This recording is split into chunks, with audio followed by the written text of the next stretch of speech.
Hi everybody, my name is Joseph Cuevas. I am a intern here at Dominguez Hills with the Innovation Incubator, and I am here with the fabulous Danny. I work for KDHR. I'm pretty much like the station manager slash like engineer, producer, freaking like assistant. I do a lot of stuff. Yeah, that's me.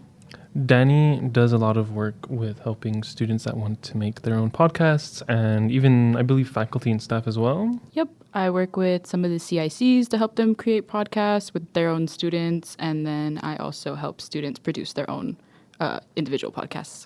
Yeah, so Danny's putting out a lot of work to make sure that everybody has the resource to start their own podcast if that's what they want to do.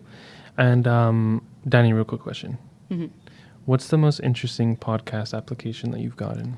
Oh my God, I've gotten some weird ones. Oh yeah. I'm not gonna dox anyone, but there was a guy that I got a podcast application for, and I think he was trolling me, but it was still like pretty outrageous. He wanted to start like people make jokes about like Joe Rogan or whatever about like misogynistic podcasts, but he wanted it to be a misogynistic podcast. He was like, got to talk about women and what's wrong with them, and I was like, oh. I was like, oh, period. Was that straight up what the description said? Or? Yeah, like on the description, it was like talking about like something about like, oh, like men's issues or and like with women. And I was like, oh, okay. Oh, but what do you mean by that? I thought it was funny, like if they were trolling, but if they were dead serious, then I'm really scared. Right. I think I'm scared too after hearing that. Yeah, and of course he was a mid-major. Oh no. Yeah, period. Maybe we could just leave this part out of the episode. You know who you are if you're listening. Oh my gosh, that's fantastic. Yeah, that one was pretty funny. I'd probably say that was the most outrageous. Most of them are pretty tame. They're all like, oh, I just want to talk about like history, or I want to talk about music, or plants, or politics. The usual. The usual stuff, the gist. I think because we're students, all of the podcasts kind of just end up being comedy podcasts, like unintentionally. Right. But I love it. They're my favorite to edit, really. Oh, I bet. Because, I mean, I guess that's a topic to talk about. Like we know that we need to be professionals. You know, we're young adults and we're going to college and stuff. But there's just this, I feel like there's just this unsaid, unspoken rule or just unspoken acceptance that we're all just kind of. Yeah, the new generation of professionals is so funny. Like, that's so good. Yeah. Because, like, obviously, you know, we're still professionals, but I don't know. There's like the new generation of professionals has like I don't know, like they're very funny. We know how to pop it and lock it. You know how to pop it and lock it? We, as a collective. Who is we? Know how to pop it and lock it. You know, we know how to pop it. And we know how to pop it, like, you know, pop, like pop, like. For those who aren't here, he is and then raising the roof. And then lock it, lock in. Oh, lock in. Yes. Oh, that was good. Pop in and lock in. Pop in, yeah, real. Pop in and lock in. Where's that from? Anyways, but yeah, I mean, I don't know. I really don't know how college was back in the day. You know, like sometimes I cannot imagine doing college without a computer, like without a laptop. Craziness. I think there was just a lot more because they back in the days, like in the 80s, they didn't really have the tools of, like, for example, ChatGPT to organize. Aren't you using that? Oh yeah, right now. But the thing is, honestly, this whole conversation is AI generated. Oh no. But okay, look, I don't care. I mean, I do care. AI is the future. Yeah. Unfortunately. Or fortunately. Depending. So I'm doing a lot of things on campus. I'm the president of 2 clubs. I'm the intern at the incubator and 5 courses. And I wouldn't be able to do all that if I didn't have ChatGPT kind of helping me. Like it just takes away so much time.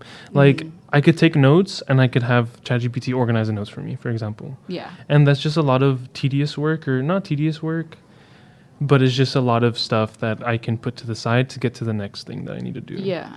And it's like, also I have another job outside of school, outside the campus and stuff. So it really helps. It's what's working for me. This is how I can be as efficient and as effective as possible. And yeah, I do have like that level of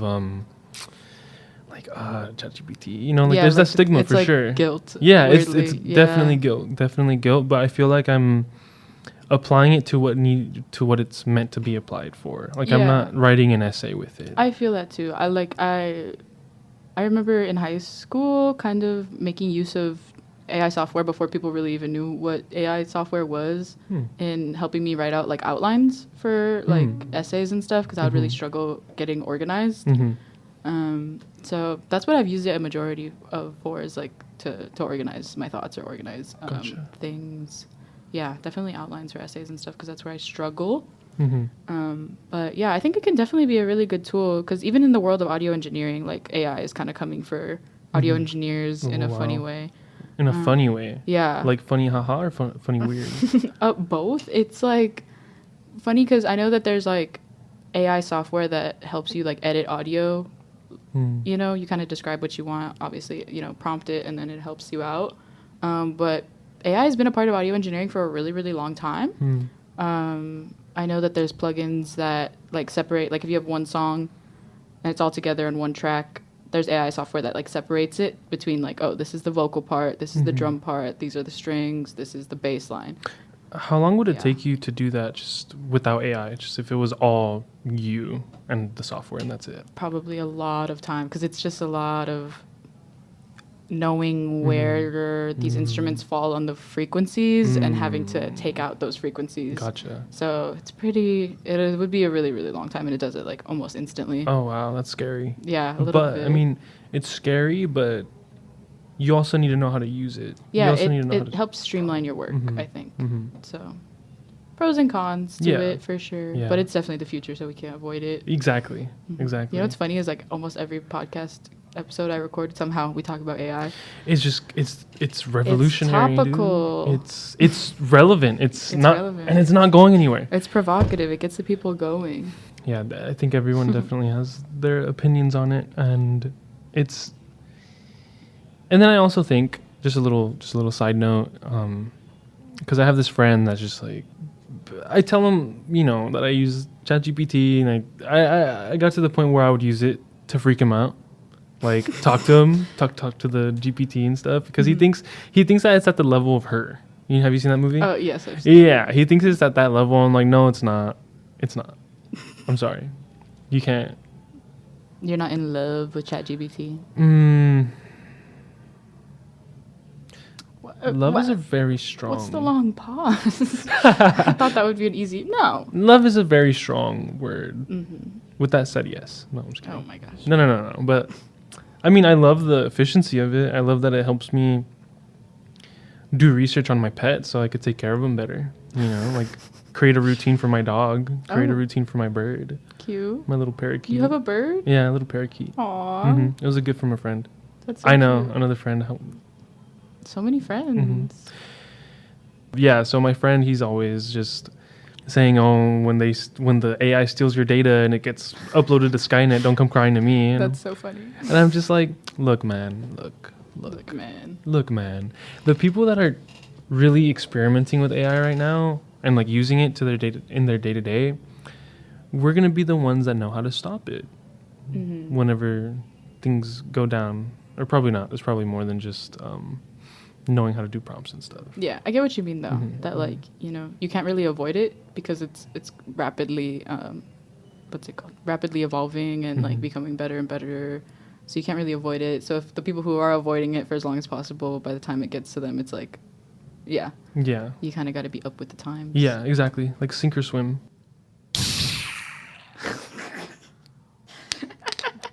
Don't mind me, just opening my Starbucks Nitro Cold Brew Black Unsweetened, 10 calories per can. Not sponsored. Gently shake can, pop open, and pour. Okay. I didn't do the gently shake because we have a lot of equipment that could not fare too But look, well. then we're not getting the maximum enjoyment. It says, really? Mira, que dice, yeah. pour hard into a cold glass for maximum enjoyment. So I think we're only getting like the minimum enjoyment. Hot take, coming from a business major, business isn't a real major. I know. Trust, coming from someone with a real major, I know. Oh, what's your real major? I am an audio engineering major. That one's pretty real. Everyone goes to class, get good grades. That's good and all. You've got to go the extra step of like putting yourself out there. Because most people, like, you hear it from your own professors that, like, they got their jobs by just talking to other people. Like, nobody really applied to be your professor. It's who you know. Very important. I think it's hard for a lot of incoming freshmen or even transfer students to kind of get that gist or get that push because they're still getting acclimated and getting used to their coursework and their course loads and whatnot. And just life catches up to you. Yeah. But I think that there needs to be more of an emphasis. And I mean, we're doing a great job by inviting students and having the Toro Tuesdays and stuff. Maybe at least from what I saw during my college career, because I hit my sophomore year and then boom, COVID. Yeah, so I was going to say, a lot of the students are, like, we're all still, like, COVID students. So that makes sense for sure. That definitely put a toll on a lot of people's experiences. But we don't have to get all into that. Yeah. Tell me about what audio engineering students and other majors of the likes can expect when they come to you. What can they expect you to help with? What can they expect in terms of like ASI resources? Yeah, in terms of ASI resources, I'm fairly knowledgeable on like all the ASI resources that we offer. We have, positions on our advocacy team, and they're still open. Check it out. Check out our Instagram, check out our website. So we have advocacy positions that are still open, like student representatives for different colleges. In the office itself, we offer free sanitary products like tampons, pads, condoms, dental dams. We have free Scantrons. Sometimes we have Blue Books. We also have Toro Tuesday, which is like really cool, actually. I think more people should take advantage of that. Yeah, they definitely should. Because you can win up to like $5,000 worth of scholarship money, which is literally like your whole semester. Yeah. So, and then some. Amazing. And then some, yeah. Or you can win a brand new MacBook, laptops. Weekly, we do gift cards. And MacBooks are perfect for audio engineering, no? MacBooks are perfect for audio engineering, but that's ASI in general. I'm technically part of a subsidiary part of it, which is KDHR. I'm the sole employee of KDHR right now. So this is you. This is it. Yeah. This is the whole team. Pretty much. Me and my supervisor, but she more oversees it and not so much runs it or is. Okay, so her hands are pretty off. Yeah, most of the time. Okay, you get to free reign it and do what you like. Yeah. That's cool. It is really cool. It's one of those jobs that you have to be super self-motivated about, though, because no one's really holding my hand or telling me what to do. And I feel like I could float by really easily doing the bare minimum, but I am very, very passionate about this position, and I really, really love my job. And you have to take advantage of opportunities. Yeah, also crazy opportunities come your way when you're, in a position like this. So it's really, really nice.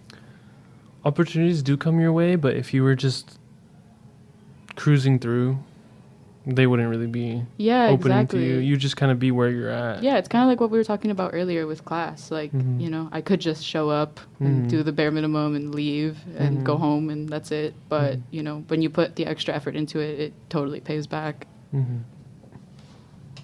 Why did you get into audio engineering? Ooh, why did I get into audio engineering? That's a good question. Went to college for audio engineering. I started doing audio engineering. Just because I was so interested in that aspect of music and movies as well. I was super into music and movies, but I know I didn't really want to make my own music or movies. I didn't really have that itch, but I had the itch to be a part of a big project or to be a part of, an artist's vision and help them bring it to fruition. That was always what I wanted to do. And I just kind of took an audio engineering class, and then I fell in love with it. And have been doing that ever since. So probably I've been doing audio engineering for coming up on 6 years, maybe 5 years now. Yeah, that's what got me started mostly. Which is funny because my mom is deaf and I grew up with just my mom. So audio and music and stuff wasn't really a big part of my life most people who start audio engineering will say, like, oh, I was listening to music before I came out the womb kind of thing. And I was like, oh, no, that wasn't really my, part. Mm-hmm. But yeah, I feel like I didn't really discover who I was or what I wanted to be until, like, a little later in life. Wow. Yeah, like high school. Gotcha. Can you show some sign language so that the listeners can hear a little bit of it? How can they? Period. I don't know too much, actually. No? My mom's more like hard of hearing. Hard of hearing. Okay. But I know a little bit. Okay, so her and I are trying to learn. Okay, so she's not fully deaf. Not completely, no. Okay. Because Gotcha. she has like hearing aids. But if she takes them off, then yeah, she's pretty much. Oh, wow. Yeah. When we would argue and stuff, she would be petty and just take them out and look at me. And I'd be like, ugh. Wow. Screw you, Zyda. That's such a power move, though, because what can you even do? Right. You can't do much. Do you ever look back at arguments you had with your parents when you were in like high school and middle school, and then you're just like, what was I on? All the time. Yeah, right? Even arguments that I have, not arguments, but disagreements that I even have, like, with friends, for example. Mm-hmm. Even, like, a month or two ago, I'm like, what was I even on? Yeah, straight up. You know? I love that, though. Mm-hmm. Self-reflection's important. Self-reflection is very important. Incubator Insight. Innovation, entrepreneurship, and student stories. Incubator Insight is your inside look at the world of innovation and entrepreneurship at CSUDH. Hosted by members of the Innovation Incubator, this podcast highlights the journeys of students, alumni, and professionals who are pushing boundaries and turning ideas into reality. Each episode features candid conversations with innovators across diverse fields, sharing insights on creativity, technology, and business development. Whether you're an aspiring entrepreneur, a creative thinker, or just curious about what happens behind the scenes in the world of startups, Incubator Insight is your go-to source for inspiration and actionable advice. Join us as we explore the future of innovation, one story at a time.